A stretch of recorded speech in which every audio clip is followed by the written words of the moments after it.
Heru Anggara, tersangka kasus pembunuhan anak politisi PKS Maman Suherman, menggugat Kapolres dan Kasat Reskrim Cilegon. Gugatan dilayangkan Heru ke Pengadilan Negeri Serang terkait sah atau tidaknya penetapan tersangka pada 26 Januari 2026. Heru menempuh jalur pra-peradilan karena ada kejanggalan atas penetapan tersangka kepadanya. Kuasa hukum tersangka, Sahat Butar-Butar, mengatakan bahwa gugatan pra-peradilan ditempuh setelah mempelajari berkas perkara kliennya.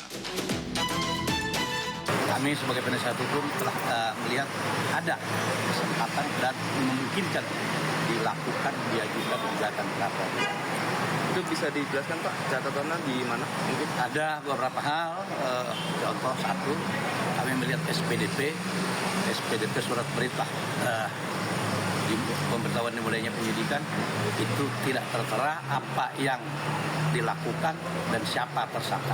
Tidak ada SPDP itu nama tersangka. Terus kedua, tidak disebutkan dalam surat penahanan dan penangkapan dua alat bukti. Nah, itu kesalahan-kesalahan. Dan tidak dua alat bukti itu adalah putusan MK nomor 21, harus ada dua alat bukti. Dan pada saat penangkapan dan penahanan dan tersangka tidak disebutkan yang namanya calon tersangka. Sedangkan putusan Mahkamah Konstitusi nomor 21 itu harus ada calon tersangka dulu, di BAP dulu. Nah, ini tidak ada. Jadi kalau nanti ada BAP atau ada polisi dan BAP, itu dari polisi sendiri pengacaranya. Jadi tidak ada permintaan dari pemohon ya. Kuasa hukum tersangka menambahkan, upaya pra-peradilan dilakukan sudah sesuai dan diatur pada KUHP dan keputusan Mahkamah Konstitusi. Dari Cilegon, Banten, Iskandar Nasution, iNews melaporkan.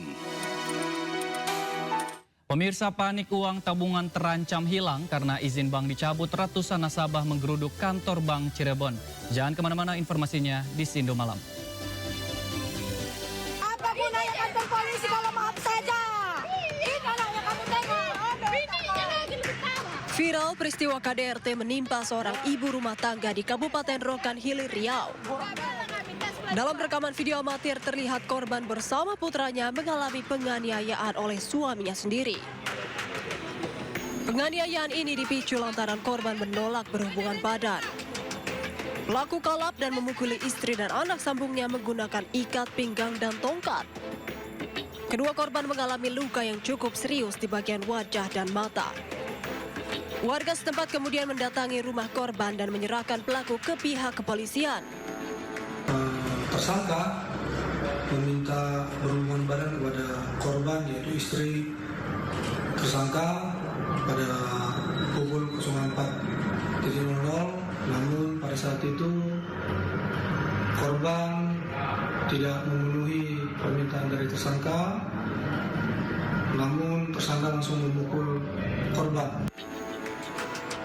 Kini pelaku ditahan di Polsek Bagan Sinembah dan telah ditetapkan menjadi tersangka.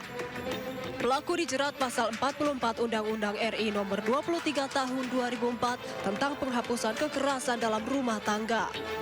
Dari Rokan Hilir, Riau, Indra Yose Rizal melaporkan.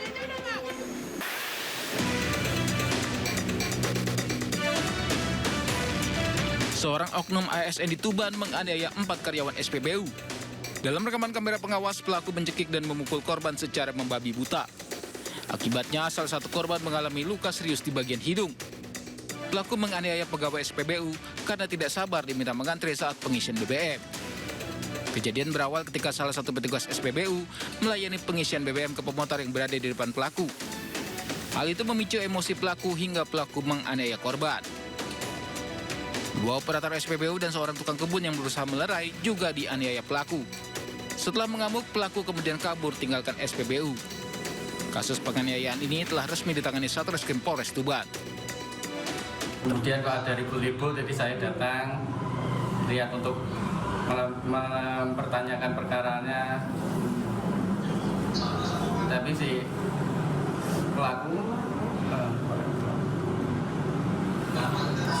moro-moro mukul gitu mas, tiba-tiba mukul ya. Oh, tiba-tiba langsung mukul sampean ya mas?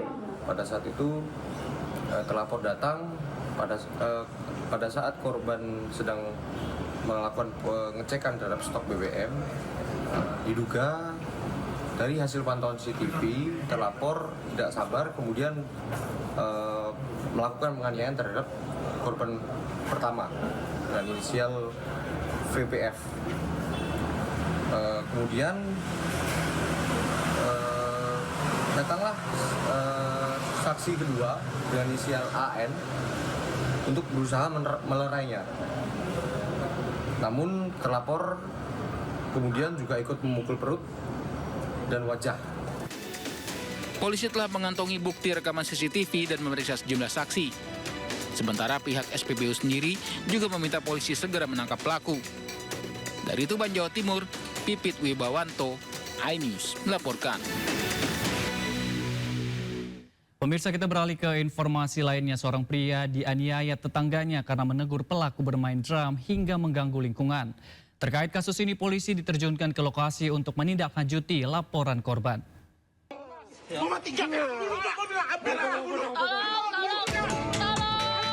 Seorang pria dianiaya setelah menegur tetangganya yang memainkan alat musik drum di Jalan Dahlia 3 Cengkareng, Jakarta Barat.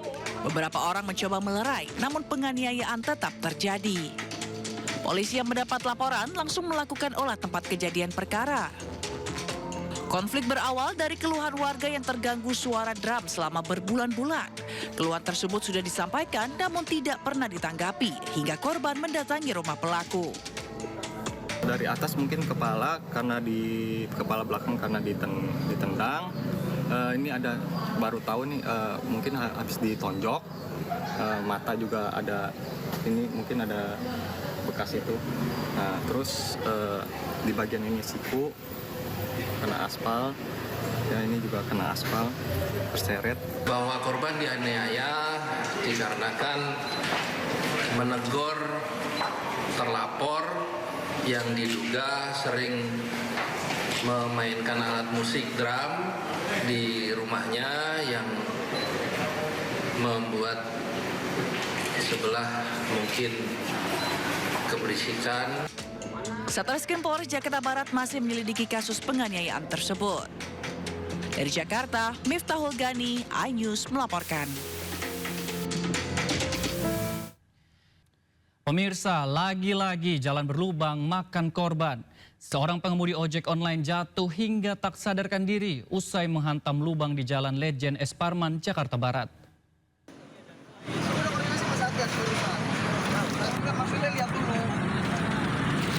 Kecelakaan terjadi di Jalan Layang Grogol, Jalan Ledjen S. Parman, Grogol, Petamburan, Jakarta Barat yang melibatkan pengemudi ojek online. Akibat kecelakaan ini, korban tak sadarkan diri dan mengalami luka berat di bagian kepala. Petugas Kesehatan Provinsi DKI Jakarta yang tiba di lokasi memberikan pertolongan pertama kepada korban. Menurut saksi mata, Agus, korban yang hendak mengantarkan pesanan ini menghantam lubang yang cukup besar dan terjatuh hingga tak sadarkan diri. Lubang tidak terlihat saat malam hari, terlebih saat kondisi hujan sehingga sangat membahayakan para pengendara. Saat ini korban dievakuasi ke Rumah Sakit Sumber Waras Jakarta Barat untuk mendapatkan pertolongan medis. Dari Jakarta, Miftahul Gani, iNews.